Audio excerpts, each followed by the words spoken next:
أعوذ بالله من الشيطان الرجيم بسم الله الرحمن الرحيم والصلاة والسلام على رسول الله وآله وأصحابه أجمعين.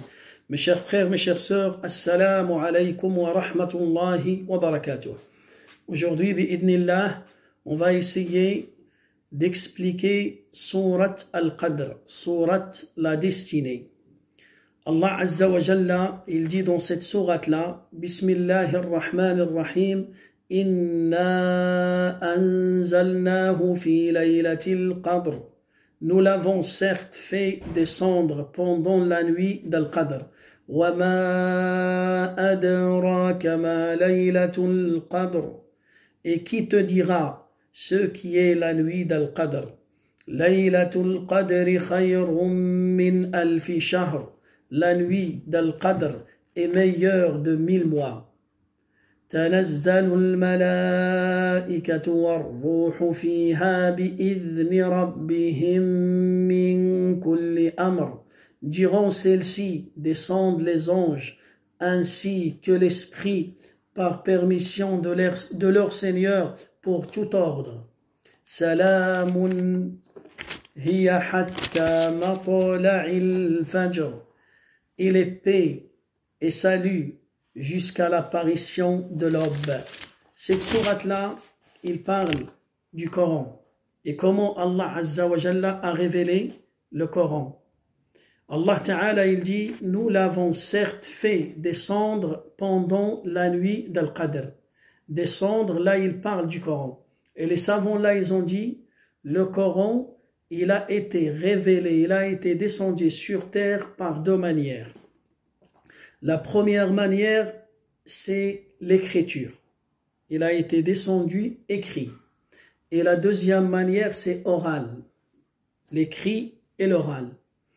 Alors, le Coran écrit, il a été descendu pendant la nuit d'Al-Qadr entièrement de l'ardoise bien gardée au premier ciel dans un endroit qui s'appelle Baytul Izzah, la maison de la gloire. Pendant Laylat al-Qadr, là, Dieu, il parle, nous l'avons certes descendu, il parle du Coran écrit qui a été descendu de l'ardoise bien gardée vers le premier ciel dans un endroit qui s'appelle la maison de la gloire, Baytul Izzah. Et ça, c'est l'explication de Ibn Abbas. Un grand savant, le cousin du prophète sallallahu alayhi wa sallam, c'est lui qui a donné cette interprétation et cette explication. Et le Coran oral, pendant la nuit du destin, il n'y avait que 5 versets qui étaient révélés sur le prophète sallallahu alayhi wa sallam. C'est les 5 premiers versets de Surat Al-Alaq. Iqra bismi rabbika alladhi khalaq, khalaqa al-insana min alaq, iqra wa rabbuka al-akram, alladhi allama bil qalam, allama al-insana ma lam ya'lam. Les 5 versets oraux et tout le Coran écrit, il a été révélé. Et là, on va parler de la différence entre le Coran écrit et oral. La première différence, c'est que le Coran écrit, il a été descendu entièrement. Il a été descendu entièrement. Et le Coran oral, il a été descendu détaillé. Ça, c'est la première différence. La deuxième différence entre les deux, c'est que le Coran écrit, il a été descendu de l'ardoise bien gardée vers le premier ciel. Mais le Coran oral, il a été descendu du ciel vers la terre. Le Coran écrit, il a été descendu du 7e ciel vers le premier ciel. Et le Coran oral, il a été descendu de 7e ciel d'Allah Azza wa Jal qui se trouve sur les cieux, fawqa arshih, sur son trône, subhanahu wa ta'ala, vers la terre, sur le cœur du prophète sallallahu alayhi wa sallam. Troisième différence, c'est que le Coran écrit, il a été descendu une seule fois. Et le Coran oral, il a été révélé pendant 23 ans. Pendant 23 ans, jusqu'à la fin du prophète sallallahu alayhi wa sallam. Alors là, c'est la différence entre les deux. Mais ce verset-là, nous l'avons certes fait descendre pendant la nuit d'Al-Qadr. Là, il parle du Coran écrit. Il parle du Coran écrit qui était dans l'ardoise bien gardée. Il a été descendu vers le premier ciel. Ça, c'est la première chose. Dieu, il dit dans cette sourate-là, nous l'avons certes fait descendre pendant la nuit. Il parle de la nuit. La nuit, chez nous, les musulmans, commence au coucher du soleil et se prolonge jusqu'à l'aube, jusqu'à Adhan as-Subh, jusqu'à l'Adhan du Subh. Mais les savants, ils ont parlé de la nuit chez les anges. Ça, c'est la nuit chez nous, les êtres humains. La nuit des êtres humains commence du coucher, surtout les musulmans, commence du coucher du soleil jusqu'à l'aube. Mais la nuit chez les anges commence de la prière de l'Asr jusqu'à l'aube.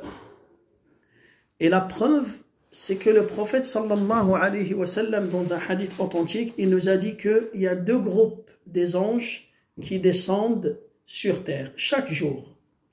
Le groupe du matin et le groupe de nuit. Le groupe du matin, il descend pendant la prière de Subh. Et ils vont rester de la prière de Subh jusqu'à la prière de l'Asr. La prière de l'Asr, le groupe de la nuit descend pendant la prière de l'Asr. Et là, les deux groupes, ils vont se croiser. Les deux groupes, ils vont assister à la prière de l'Asr. Et le groupe du matin, il va monter. Et le groupe de la nuit, ils vont rester. De la prière de l'Asr, la prière de l'Maghrib, la prière de l'Isha et la prière de Subh. Le groupe du matin, il va descendre et ils vont se croiser et faire assister à la prière du matin. Tous les deux groupes. Et après le groupe du soir, il va monter. Alors de là, on a tiré, les savants, ils ont tiré que la nuit chez les anges commence après l'Asr. Commence pendant la prière de l'Asr. Et on a dans un hadith, notre prophète sallallahu alayhi wa sallam, il nous a parlé d'un moment béni. Allah accepte nos du'as, accepte nos invocations qui est caché chaque vendredi. Et les savants, ils ont dit que ce moment-là, c'est après l'Asr. C'est après l'Asr. C'est un moment qui est court, qui se trouve, qui est caché après l'Asr. C'est pour cela, le musulman, il ne doit pas attendre jusqu'au coucher du soleil pour faire des invocations. Dès la prière de l'Asr, le musulman, il commence à faire dua. Peut-être on va gagner la bénédiction d'Allah Azza wa Jal dans ce moment béni. Ça, c'est... De là, les savants, ils ont dit que qui est meilleur auprès d'Allah, la nuit ou la journée? Les savants, ils ont dit la nuit, elle est préférable auprès d'Allah Azza wa Jal. À Dieu, il préfère la nuit que la matinée et que le jour. Pourquoi? Ils ont dit parce que chaque nuit, pendant le dernier tiers de la nuit, Dieu descend vers le premier ciel. Et ça, c'est chaque nuit. Et on n'a jamais entendu que Allah descend pendant le jour que une seule fois dans l'année, c'est pendant le jour de Arafat. Le jour de Arafat, c'est le jour qui précède le Eid de sacrifice. Quand les pèlerins ils vont se rassembler autour de l'endroit de Arafat. Alors ce jour-là, Allah Azza wa Jalla descend même le jour. Et il va mentionner tous les pèlerins auprès des anges qui sont à côté de lui, Azza wa Jalla. Alors de là, les savants ils ont dit, la nuit elle est meilleure que la journée. Et aussi, le prophète sallallahu alayhi wa sallam, il nous a dit dans un hadith authentique que la meilleure prière surrogatoire, c'est la prière de nuit. La prière de nuit, c'est la meilleure prière surrogatoire. Et pendant la nuit, le musulman qui fait la prière pendant la nuit, c'est quelqu'un qui cherche la satisfaction d'Allah. Il est loin de l'ostentation, il est loin de l'hypocrisie. Pourquoi? Parce qu'il fait la prière entre lui et Allah Azza wa Jal. Il cache son acte d'adoration. Alors c'est pour cela, Dieu, il a choisi la nuit pour descendre ses paroles, pour descendre le Coran. Et il y aura d'autres choses à tirer de cette sourate-là, mais je ne veux pas prolonger cette vidéo et je vais arrêter là, Inch'Allah. Et demain, bi'idnillah, on va terminer l'explication de sourate Al-Qadr. Allahumma allimna ma yanfa'una, wanfa'na bima 'allamtana, وزدنا علما يا رب العالمين. اللهم وفقنا لإدراك ليلة القدر. اللهم وفقنا لقيامها إيمانا واحتسابا. اللهم اختم لنا رمضان بالخير والبركة والإيمان. اللهم اجعل آخر أيامنا اللهم اجعل خير أيامنا خواتمها، واجعل خير أيامنا يوم لقائك. اللهم اشف مرضانا ومرضى المسلمين أجمعين. اللهم اشف كل مريض مصاب بهذا الوباء يا رب العالمين. Inch'Allah, mes frères et sœurs, n'oubliez pas que notre mosquée de Gonesse, il vous attend pour déposer votre zakat d'Al Fitr. On a beaucoup de familles nécessiteuses qui vous attendent. Ils ont déposé leur dossier à la mosquée pour récupérer zakat Al Fitr le jour de l'Eid. Barakallahu fikum. La mosquée est en permanence. Vous pouvez partir là-bas directement.